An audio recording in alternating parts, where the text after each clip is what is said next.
Meus irmãos, vamos então para mais uma aula nos cânones de Dort. Vamos avançar aqui com nossos estudos, que são tão importantes a respeito daquilo que foi defendido, a fé bíblica reformada lá no século XVII. Nós estudamos na última aula, na aula de número 4, sobre o artigo 8, do segundo capítulo, que fala sobre a morte de Cristo e a redenção do homem por meio dela. E estudamos justamente sobre a eficácia do sacrifício de Cristo. Um assunto tão importante para nós. Eu até fiz uma live baseada nisso também, porque esta é a confissão reformada, a confissão bíblica na verdade. Compreender que Cristo morreu para salvar e, de fato, com sua obra ele salvou. Ou seja, sua obra é suficiente, sua obra é eficaz.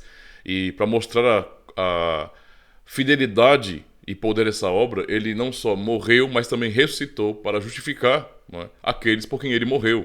E nisso temos então a segurança de que ele morreu na cruz para nos substituir. Hoje nós vamos avançar para um outro assunto muito importante, que dessa vez vai falar justamente sobre os decretos de Deus, especialmente sobre esse assunto, que é tão rico para nós, e é claro, tocando na questão da obra de Cristo por nós, ou seja, da questão da salvação. Então hoje vamos para o artigo 9 dos cânones, do capítulo 2, que diz assim, vou fazer a leitura do artigo. Este conselho, procedendo do amor eterno de Deus aos eleitos, tem sido poderosamente cumprido desde o começo do mundo até hoje, e continuará a ser cumprido, ainda que as portas do inferno em vão tentem frustrá-lo. Os eleitos serão unidos, cada um no seu devido tempo, em um só rebanho, e sempre haverá uma igreja de crentes fundada no sangue de Cristo. Essa igreja ama firmemente seu Salvador, o qual, como noivo, deu na cruz sua própria vida por sua noiva. Serve a ele com perseverança e o glorifica agora e para sempre. Amém. Um artigo realmente muito lindo, que nos mostra exatamente o amor de Deus, a sua fidelidade em manter o seu povo. Então vamos prestar atenção bastante aqui nesse artigo, porque tem assuntos muito importantes aqui, tem princípios muito importantes para nós, no que diz respeito à segurança da salvação. Tá? Então a primeira parte desse artigo nos diz: este conselho, procedendo do amor eterno de Deus aos eleitos. Tá? Essa é a primeira frase que nós temos aqui. Então a palavra conselho aqui, meus irmãos, refere-se justamente à intenção, ao propósito ou ao plano de Deus, como nós vemos, por exemplo, em Efésios 1, verso 11. Lá nós vemos justamente assim: nele digo, em quem também fomos feitos herança, havendo sido predestinados, conforme o propósito daquele que faz todas as coisas, segundo o conselho da sua vontade. Então percebo até como Paulo ele aborda a questão da eleição, mas ele também vai falar do geral. Deus faz todas as coisas segundo o conselho de sua vontade. Todas as coisas com um propósito claro e definido, que é a sua vontade manifestada. Então tudo está debaixo dos decretos de Deus, ou são cumprimentos dos decretos de Deus, que no fim nós podemos pensar nisso como sendo a providência de Deus soberana para manifestar e cumprir os seus eternos decretos. Então isso realmente é muito importante para nós. Essas palavras aqui mostram justamente, meus irmãos, a intenção, segundo a intenção de Deus, segundo o objetivo de Deus, para nos deixar isso bastante claro. Então aqui nos cânones temos uma compreensão de que a razão do conselho, da vontade, da intenção de Deus está totalmente baseada em sua graça. É assim que estamos confessando nos cânones. Por isso a expressão eterno amor aos eleitos. Então, eterno amor aos eleitos para demonstrar justamente a intenção de Deus de manifestar a sua misericórdia e a sua graça. Tá? Por isso que está assim, dessa forma. Então, com a ideia de que ele nos amou em Cristo. Então, segundo o eterno propósito que fez em Cristo Jesus, nosso Senhor. Isso está exatamente em Efésios capítulo 3 e verso 11 também. Lemos Efésios 1 e verso 11 e agora Efésios 3 e verso 11. Segundo o eterno propósito que fez em Cristo Jesus, nosso Senhor. O eterno propósito. O eterno conselho. Ok? Ou seja, basicamente confessamos que a intenção de Deus, seu conselho eterno, procede de seu amor ou sua graça para a salvação dos seus eleitos. Então é isso que esse artigo está ligando, a questão dos decretos, a questão do eterno conselho de Deus, tá? Só um comparativo para os irmãos aqui, que eu acho que vale a pena demais observarmos, né? Nos padrões de fé de Westminster, por exemplo, na Confissão de Fé, encontramos no capítulo 3, quando lemos sobre os decretos eternos de Deus, não é? No artigo 1, por exemplo, lemos assim: desde toda a eternidade, Deus, pelo muito sábio e santo conselho da sua própria vontade, ordenou livre e inalteravelmente tudo quanto acontece. Não é? Então, podemos pensar no texto de Efésios que nós lemos lá. Deus faz todas as coisas segundo o conselho da sua vontade. Então, continuando aqui. Porém, de modo que nem Deus é o autor do pecado, nem é violentada a vontade da criatura, nem é tirada a liberdade ou a contingência das causas secundárias antes estabelecidas. Então, isso até para ficar claro, né, para quem imagina, por exemplo, que a posição supralapsariana, ou a posição que vai admitir dupla predestinação, nesse sentido, vai dizer que Deus é o autor do mal. Os padrões de fé de Westminster aqui, tá, que tem uma visão um pouco diferente da sexta de unidade, ou dos cânones de Dort, por exemplo, que tem uma visão realmente infralapsariana, não estão ensinando aqui que Deus é o autor do mal. A linguagem realmente é muito clara para que venhamos entender, não é? Então observe, vou ler mais uma vez como é importante isso, sobre os decretos. Desde toda a eternidade, Deus, pelo muito sábio e santo conselho de sua própria vontade, ordenou livre e inalteravelmente tudo quanto acontece, porém de modo, tá, que nem Deus é o autor do pecado, porque a Bíblia não ensina isso, Deus não revela isso e, portanto, nós não podemos dizer isso, tá? Nem é violentada a vontade da criatura, nem é tirada a liberdade ou contingência das causas secundárias antes estabelecidas. Então, tanto na tradição reformada continental, em seus padrões de fé, como na tradição reformada que veio um século depois, não é, com os padrões de fé de Westminster, jamais vamos dizer que Deus é o autor do pecado ou que a soberania de Deus anula a responsabilidade humana e a liberdade humana. Né? Esse pensamento não é reformado. Quem pensa assim não está sendo reformado, não está abraçando a ortodoxia reformada. Ok? Mas vamos observar também o artigo 5 do capítulo 3 dos padrões de Westminster, da Confissão de Fé, que diz assim: segundo o seu eterno e imutável propósito, e segundo o seu santo conselho e beneplácito de sua vontade, Deus, antes que fosse o mundo criado, escolheu em Cristo, a mesma linguagem de Efésios, né, para a glória eterna os homens que são predestinados para a vida, para o louvor da sua gloriosa graça, ele os escolheu de sua mera e livre graça e amor. Então observe essa parte aqui, não é? Ele os escolheu de sua mera e livre graça e amor, e não por provisão ou previsão de fé, ou de boas obras e perseverança nelas, ou de qualquer outra coisa na criatura que a isso o movesse como condição ou causa. Isso já corta também, não é, as heresias arminianas, remonstrantes. Então cabe aqui uma observação muito importante. É bom lembrar que em ambas as confissões fala-se que Deus escolheu pessoas para a salvação de sua livre graça. Isto é, a causa da eleição não está no homem, tá? Eu estou ressaltando isso porque isso para nós é óbvio, como reformados, não é verdade? Mas alguém pode entender muito errado essa questão de infra- e supralapsarianismo e imaginar, por exemplo, que aqueles que são infralapsarianos ou que defendem a transformação de unidade, por exemplo, estão tentando achar no homem alguma causa para a eleição. Alguém pode confundir isso, tá? É bom ressaltar então, porque algum desavisado pode chegar a essa conclusão, imaginando que os infralapsarianos defendem uma ideia que no fim se parece muito com a ideia de presciência, né? Ou seja, a eleição é na eternidade, mesmo pensando em que Deus escolheu após a queda, tá? Mas é na eternidade. Estamos falando da eternidade, dos decretos eternos. Estamos falando do tempo, não. Alguém pode imaginar que é o tempo. Então, primeiro no tempo acontece, aí depois Deus faz a escolha. Não. Tudo isso é decreto, é na eternidade. Tá bom? Então, a queda do homem, nesse sentido, não é a causa da eleição, mas a livre graça de Deus. Alguém pode pensar, já pensou? Tenta imaginar isso aqui. Alguém lê e pensa bem assim, então a posição infralapsariana, como se fala que o decreto da eleição é depois, após a queda, né, abaixo da queda, após a queda, então significa dizer que a queda é a causa da eleição. Logo, o homem é a causa da eleição. O homem provocou a eleição nesse sentido. Tem que tomar cuidado com isso para não fazer uma confusão com presciência. Porque na presciência, o homem é a causa da eleição. O homem, nesse sentido, determina no fim a eleição. Então, uma vez que Deus estabeleceu pré-requisitos, não é, que tornam o homem, no caso que avaliam, digamos assim, não é, para escolher o homem que seja digno de ser salvo nesse sentido, uma vez que esse homem ele preenche esses requisitos ordenados, então ele vai ser elegível, né, vamos dizer assim.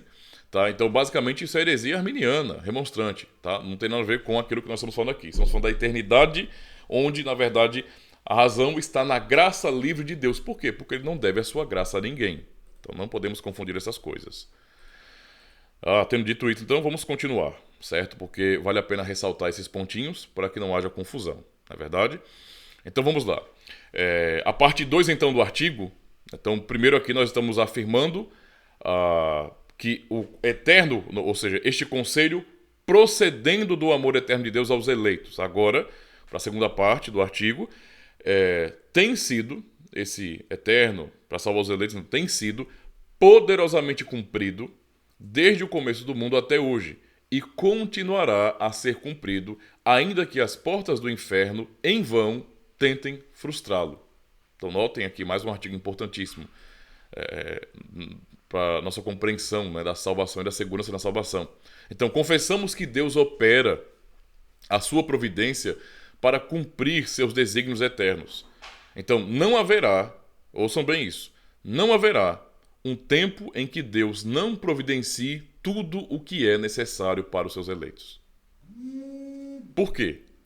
Podemos dizer isso? Porque não é uma questão de mera declaração. Quando lemos a palavra de Deus a respeito da salvação, nós não estamos lendo possibilidades ou então declarações vazias, como nós fazemos muitas vezes. Lembre-se, sempre faça a comparação. Toda vez que nós seres humanos fazemos um tipo de declaração, fazemos um tipo de promessa, não é? Ou falamos alguma coisa que queremos fazer, nós não podemos garantir o final das coisas. Por várias razões.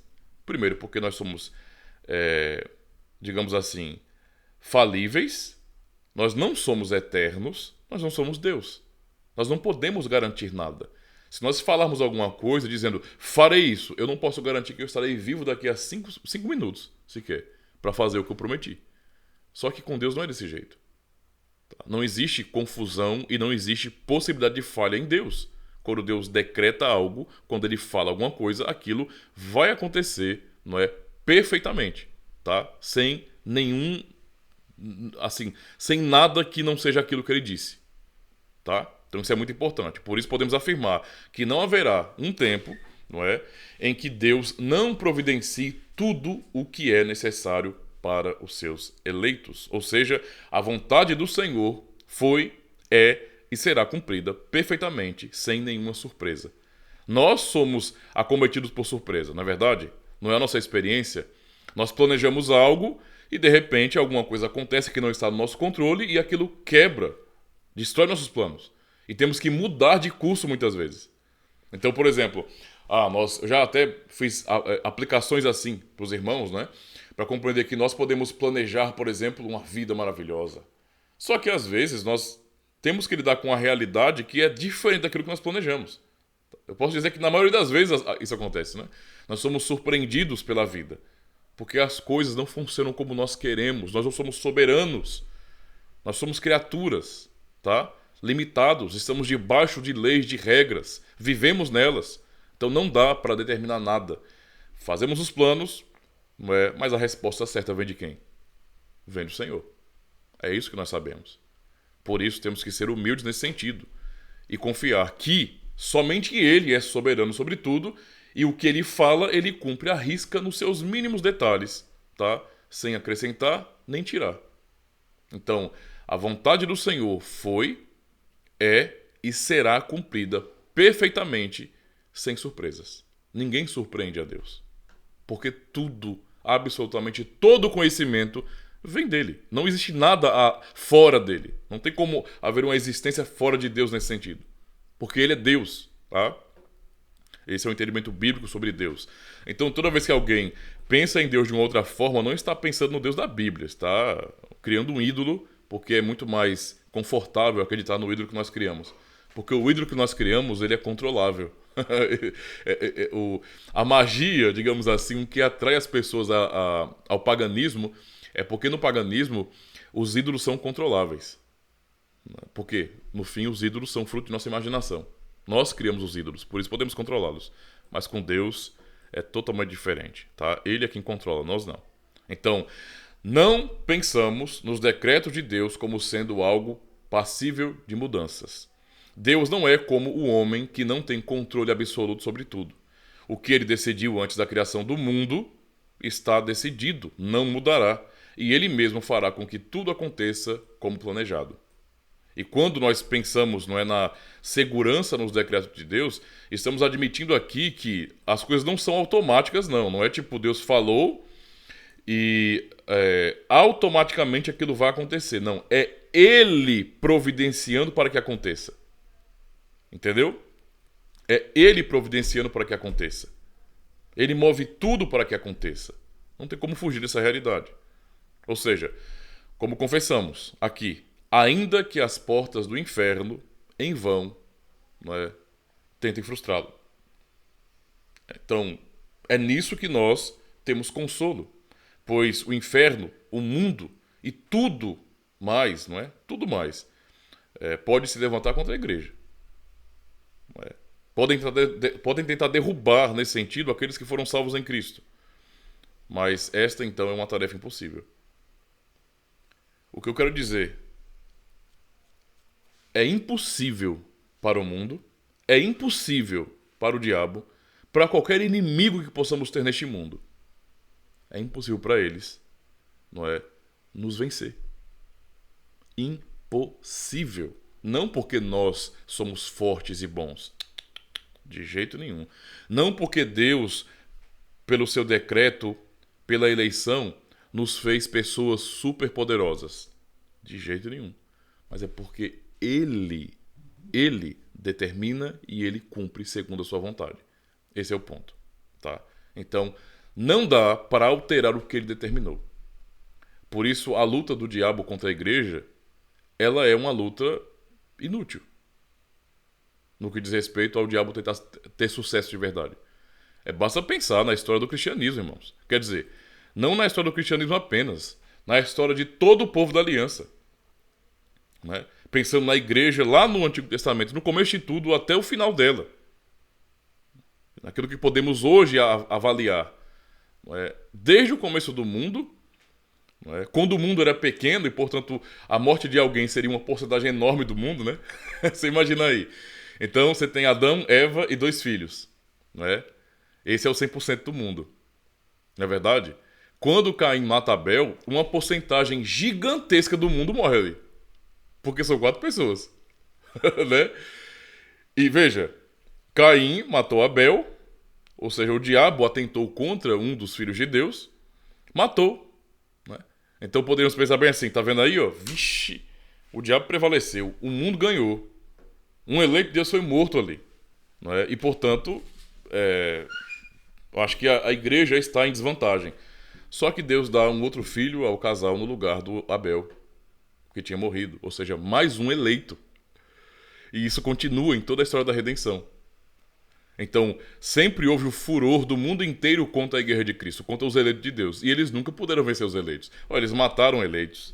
Mataram o povo de Deus. Mataram, perseguiram, prenderam. Eles fizeram de tudo. E eles não conseguiram exterminar o povo de Deus. Por quê? Chegando na era cristã, a coisa também não fica fácil, não.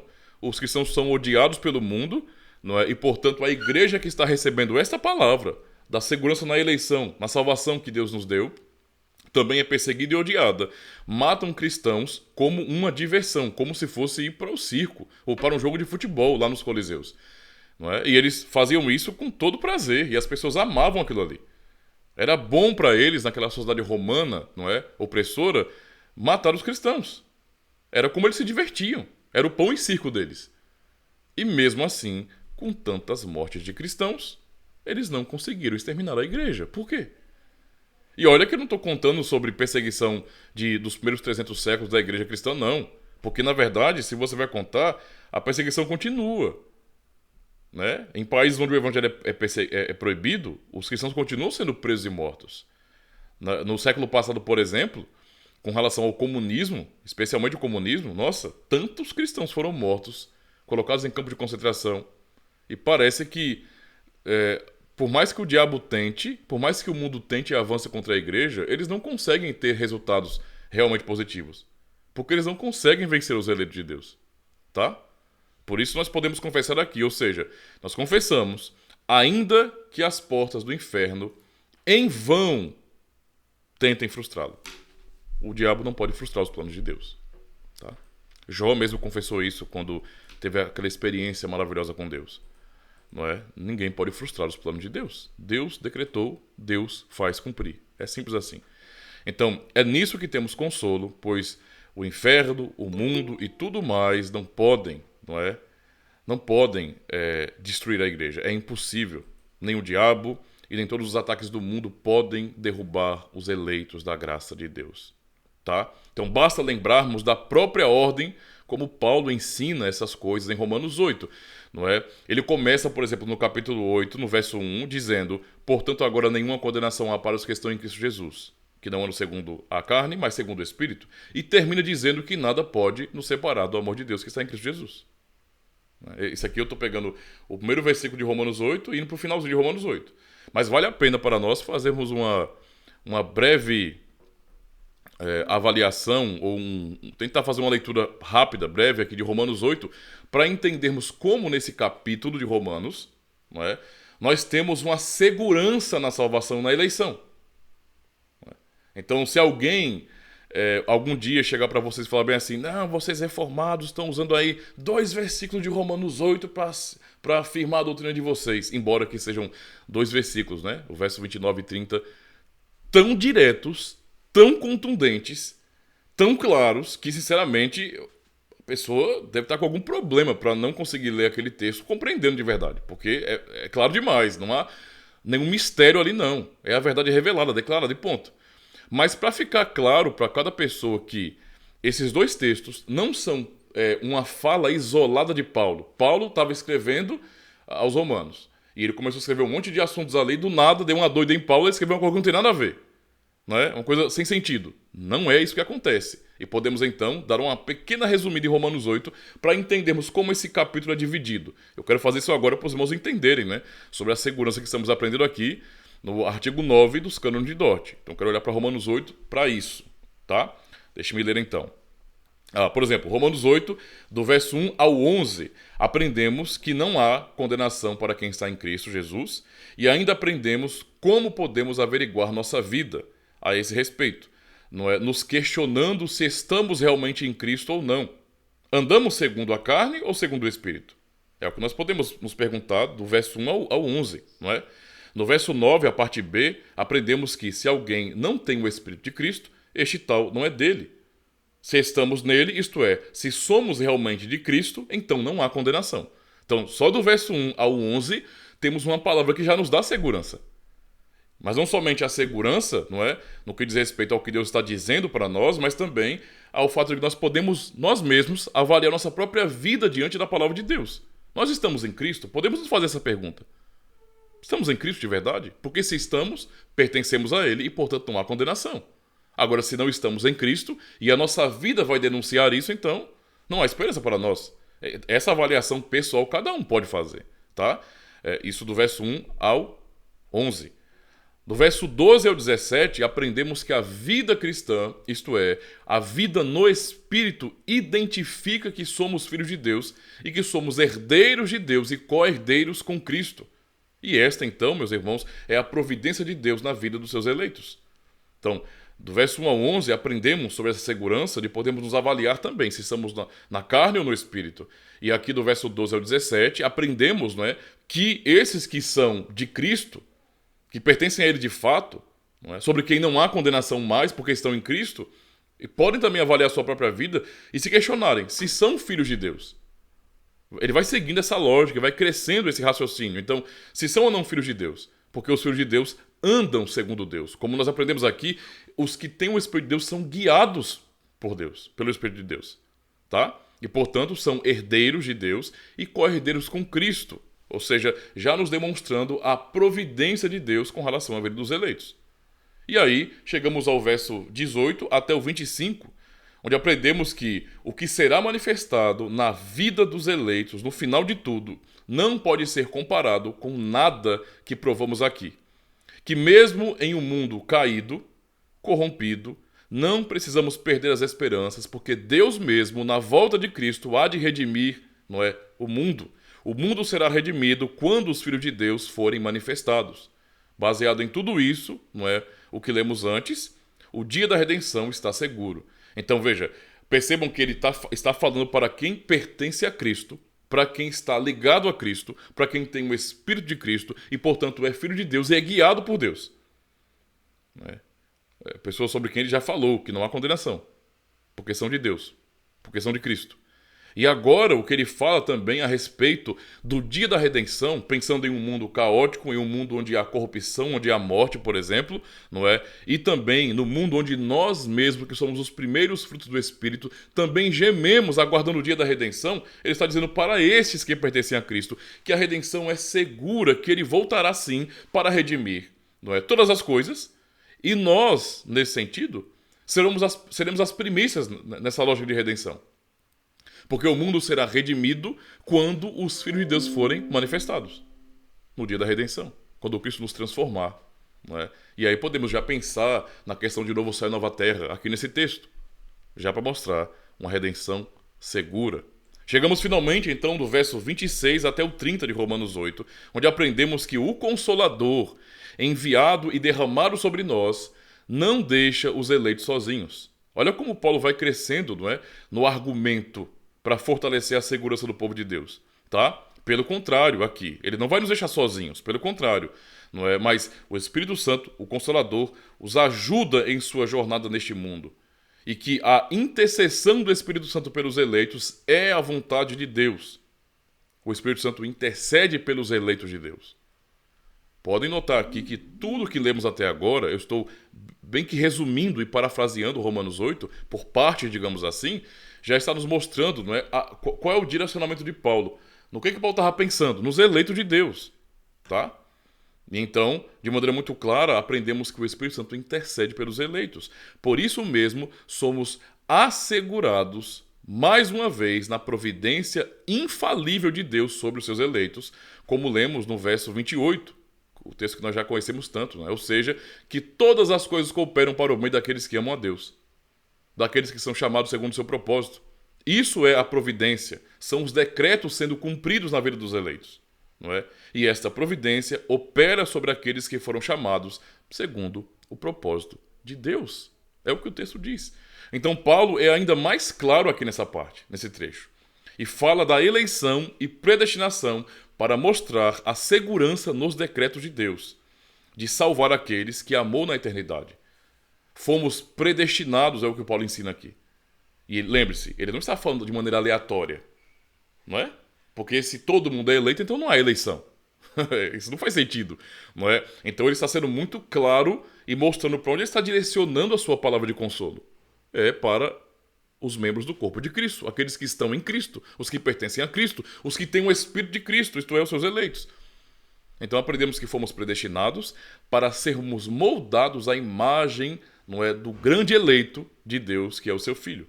E a providência em operar os decretos é tão clara e segura aqui que ele trata de toda a salvação, do começo ao fim, de eternidade a eternidade, como sendo já realizada, cumprida, perfeita.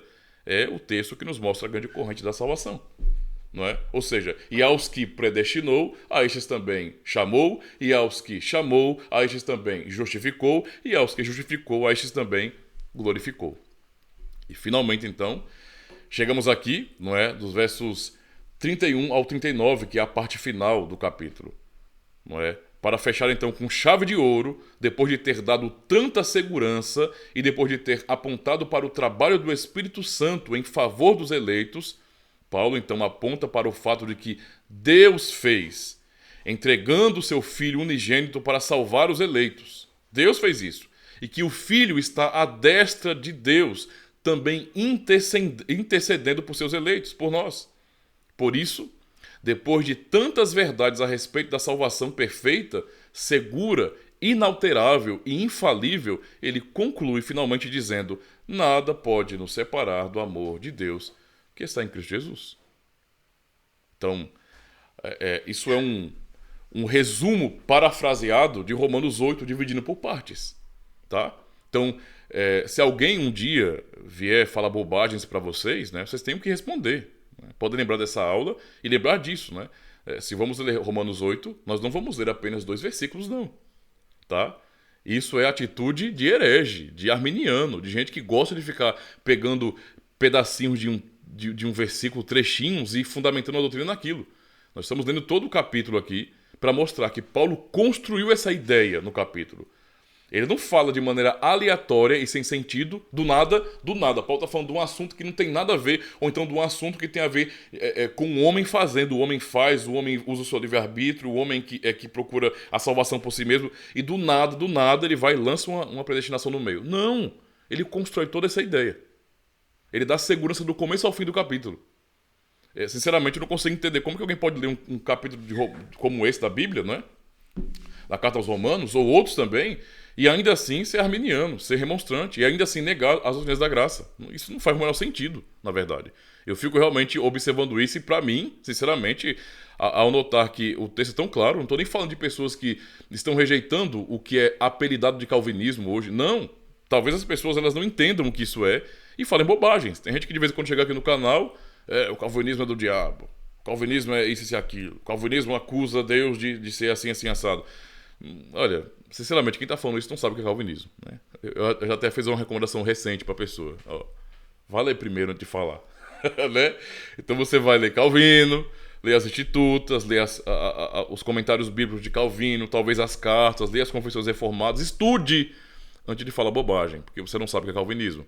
Então, mas eu estou falando para pessoas que têm uma Bíblia em suas mãos e dizem ler essa Bíblia. Como que alguém que tem a Bíblia pode ler esse texto, não é, completo, não um versículo ou 2 versículos ou a fração de um versículo, mas um texto completo com uma ideia perfeitamente construída do começo ao fim para mostrar a segurança da eleição dos eleitos de Deus, do povo de Deus, os predestinados, os decretos de Deus. Está tudo aqui no texto. É só ler, né? Sem problema nenhum. Então se alguém está lendo a Bíblia e está negando isso ainda, eu penso que a questão aí não é visão teológica, não. A questão é porque não tem fé mesmo. Não crê, cara. Não faz sentido isso, tá? Vamos dar uma olhadinha mais uma vez aqui no capítulo 3 da Confissão de Fé de Westminster, dos Decretos de Deus, dessa vez no artigo 6, para percebermos como que os padrões de fé de Westminster vão falar sobre isso, que eu acabei de ler em tudo em Romanos 8, por exemplo, mas usando essa linguagem aqui. Observem a linguagem dos padrões de fé de Westminster. Fala bem assim: assim como Deus destinou os eleitos para a glória, assim também, pelo eterno e muito livre propósito da sua vontade, ou seja, né, a vontade de Deus é realmente livre nesse sentido, pré-ordenou todos os meios conducentes a esse fim. Entendeu? Nós já falamos sobre isso. Deus predestinou pessoas para a glória, elegeu pessoas para a glória, não é? Por sua livre vontade, por seu livre propósito, sem ser constrangido ou movido pelo próprio ser humano. Então não há nada em nós que o motivou a nos salvar, porque nós não merecemos. Não é? Essa é a realidade. Por que haveria alguma coisa em nós digna de salvação? Eu acho que, por exemplo, se você ler João capítulo 3, fica bastante claro, porque às vezes as pessoas têm uma noção muito errada de quem nós somos. O ser humano gosta de se ver assim, ó. O que é o homem? O que é o ser humano? O que é a humanidade? Não é? Para muitos que se dizem teólogos aí. A humanidade é como, tá? Um monte de criancinhas pequenininhas com os bracinhos apontados para o céu, dizendo: papai, papai, me salva, papai. O mundo não é assim, irmãos. Romanos 3 deixa muito claro. O mundo ama as trevas, prefere as trevas. O mundo prefere as trevas do que a luz. O mundo manifestou ódio a Jesus Cristo. Parece que tem cristão se esquecendo aí como é que o mundo tratou o nosso Cristo. Com amor? Não, as pessoas pediram, ao invés de crucificar Barrabás, que era um revolucionário bandido, não, crucifica alguém que não tem culpa de nada, que até o governador lavou as mãos dizendo: eu não tenho do que acusar esse homem, e o povo escolheu que ele fosse crucificado. Ou seja, o mundo é desse jeito, o mundo odeia a luz, o mundo ama as trevas. Então o mundo não é Um monte de criancinhas pedindo papai me salva. O mundo é hostil a Deus, é hostil ao evangelho. O mundo, se puder, é questão de ocasião, de oportunidade.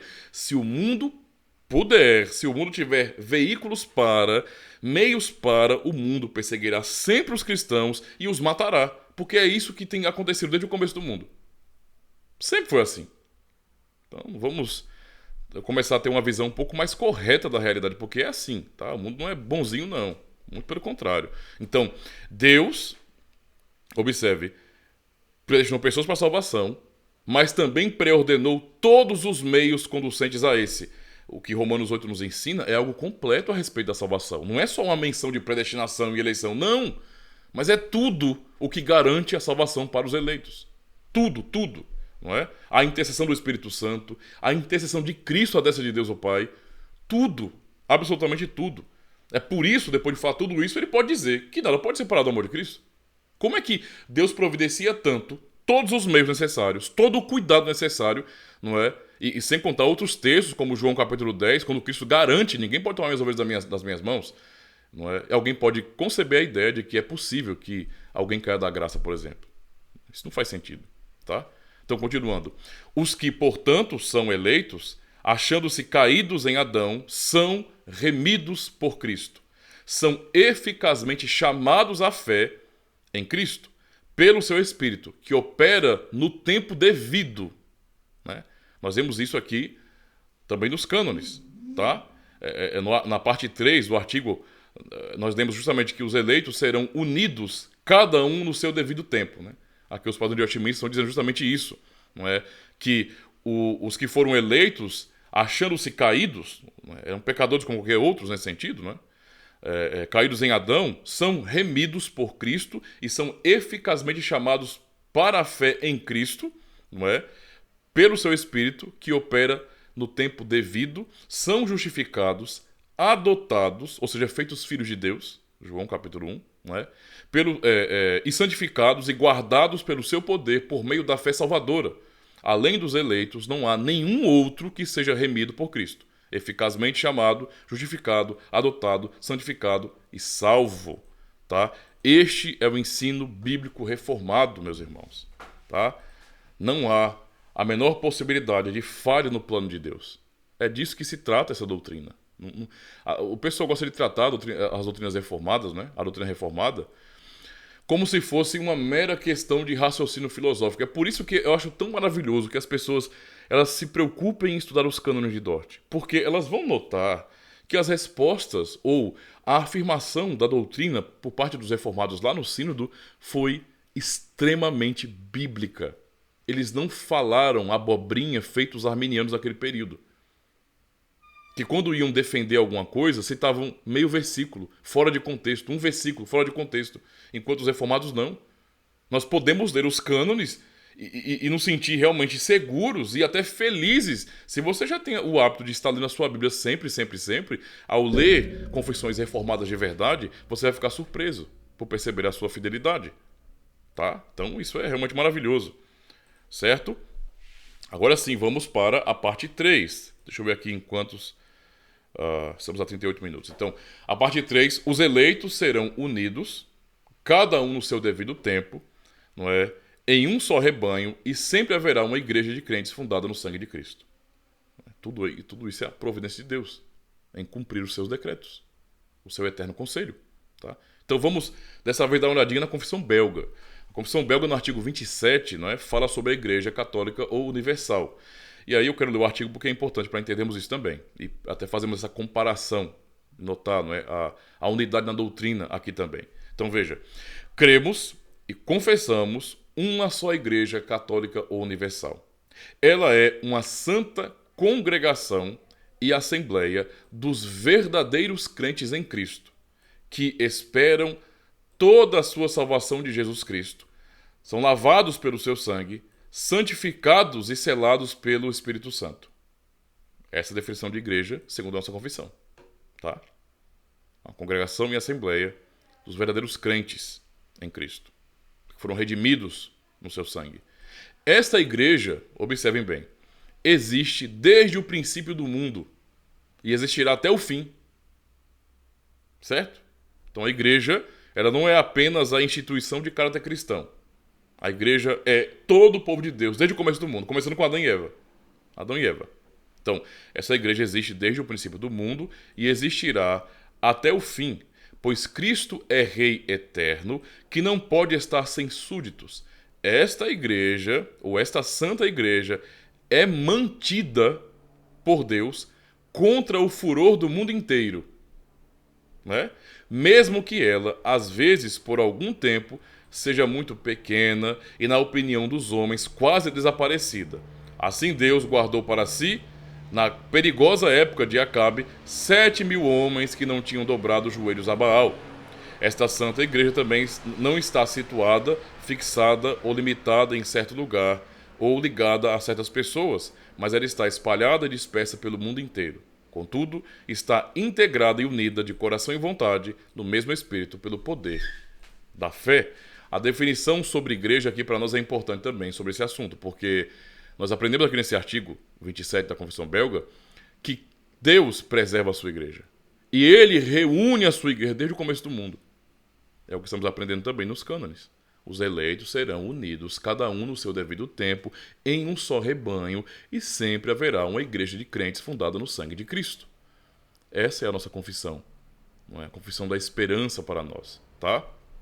Então, a parte 4 da resposta do artigo nos diz: esta igreja ama firmemente seu Salvador, o qual, como noivo, não é, deu na cruz sua própria vida por sua noiva, serve a ele com perseverança e o glorifica agora e para sempre. Amém.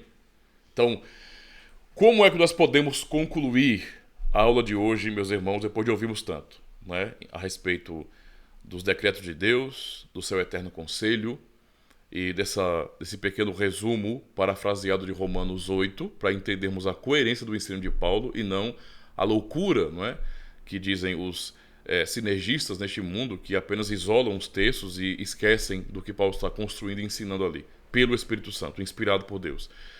Nós podemos concluir justamente isso. João 10, verso 16, quando Cristo diz, o cabeça da igreja, o pastor das ovelhas, ele fala: ainda tenho outras ovelhas que não são deste aprisco. Nós confessamos que Deus reúne os seus eleitos no seu devido tempo, porque ele os chama por fé. Lembra Romanos 8, né? Porque aos que predestinou, a estes também chamou. Deus reúne, ele chama. E aos que chamou, a estes também justificou, deu fé a eles para que fossem justificados por meio da fé. E aos que justificou, né, a estes também glorificou. Então, observe que é dito aqui. Cristo fala, João 10,16, ainda tenho outras ovelhas que não são deste aprisco. Observe o que o Senhor disse. Também me convém agregar estas. Cristo disse que é competência dele reunir as suas ovelhas. Olha só. Quem é que reúne as ovelhas? Quem é que reúne os eleitos? Somos nós? Não. É o próprio Cristo. Ele falou isso. Também me convém agregar estas. E elas ouvirão a minha voz. Por quê? Nós já aprendemos, né? Ele fala nesse mesmo capítulo: as minhas ovelhas ouvem a minha voz, elas me seguem, eu as conheço. Dou-lhes a vida eterna, nunca hão de perecer. Tá? Então ele vai dizer aqui justamente também isso, não é? Veja, também me convém agregar estas, e elas ouvirão a minha voz, e haverá um rebanho e um pastor. Palavras do nosso Senhor Jesus Cristo. Tá? Então, tudo isso nos dá a segurança de que os decretos eternos de Deus serão cumpridos. O seu eterno conselho está se manifestando desde o começo do mundo, a sua vontade está sendo realizada perfeitamente. Não vai se perder ninguém. Nenhum dos que ele elegeu na eternidade se perderá, porque a salvação é segura. Ele está cumprindo os seus eternos decretos, está cumprindo o seu conselho eterno, a sua vontade, a sua intenção de salvar por meio de Cristo, quem ele amou na eternidade. Esta é a segurança que nós temos, não é, na palavra de Deus e que é confessada muito bem e fielmente pela doutrina reformada. Tá? Então, esta é a aula de hoje. Queria então encerrar aqui. Para aqueles que estão no YouTube, muito obrigado pela paciência de vocês. Continue assistindo todo o conteúdo do canal, as playlists, não é? Começou agora, chegou agora no canal, já por essa aula, vai lá no comecinho, assiste a primeira aula da primeira temporada e vai maratonando aí direitinho, marca aí, agenda alguma coisa para você aprender, chama pessoas também para sua casa, colegas interessados, irmãos que queiram aprender mais sobre as doutrinas da graça, sobre a doutrina reformada, aproveita, não é? Porque tem muito conteúdo para você, tá bom? Então até a próxima aula. Deus abençoe.